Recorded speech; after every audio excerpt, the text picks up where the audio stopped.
إغماءات وإصابات بالجملة في مدرج نادي الزمالك بعد الهزيمة من بطل جنوب أفريقيا على استاد القاهرة بهدف آخر المباراة. طبعا الأجواء كانت صعبة جدا، الحضور كان قوي، مدرج الزمالك كان كامل العدد، دخلة عالمية، هتافات، مساندة، أجواء جميلة جدا كانت في الماتش. ولكن جات الصدمة وجات جات الأجواء وجات الأحداث على عكس المتوقع. صدمة كبيرة جدا وغضب في مدرج جماهير نادي الزمالك وبشكل عام جمهور نادي الزمالك، الله يكون في عونه يعني.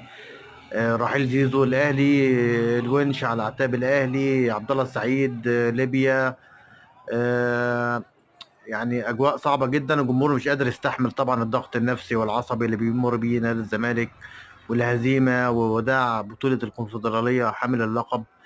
الخروج من البطولة الأفريقية خروج قاسي جدا، هدف قاتل. بنلعب مع فرقة لسه أول سنة ليها في أفريقيا، لسه متأسسة قريب، بقالها كام سنة. الأمور كانت صعبة، هزيمة قاسية زي ما احنا شايفين كده. حالات إغماء الملعب طبعا بعد الماتش، كان في حالات كتيرة جدا مغمى عليها، وحالاتها كانت حرجة. ده اللي جوه الماتش، جوه الملعب. الإسعاف اتدخلت، الدكتور أسامة دخل طبعا. أجواء